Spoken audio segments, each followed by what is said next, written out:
দীর্ঘ 5 বছর এই বিদ্যালয়ের পরে আন্দোলন একটি ছাত্রের ভালো মতো সমাজ করে ওঠে প্রাথমিক বিদ্যালয় থেকে বড় করে কি হতে হবে তার ঠিক নির্দেশনাও পায় প্রাথমিক বিদ্যালয় থেকে। তোমাদের সাথে কত করেছি, মজা করেছি, দুষ্টামি করেছি, আরো কত কিছু করেছি, চলার পথে ভুল করে থাকলে ক্ষমা করে দিতেন।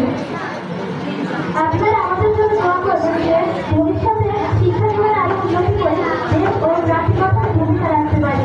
এখানে দীর্ঘ শিক্ষা জীবনে অনেক শাসন কারণের মধ্য দিয়ে যেতে হয়েছে, যা সাময়িক বিরক্তকর হলেও এর শেষ মুহূর্তে আমরা বুঝতে পারছি আমাদের জন্য কতটা দরকার ছিল। তাই আমাদের কোনো আচরণে যদি কোনো শিক্ষক শিক্ষিকা কষ্ট পেয়ে থাকেন বা ছোট বড় কোনো ভুল করে থাকলে আমাদের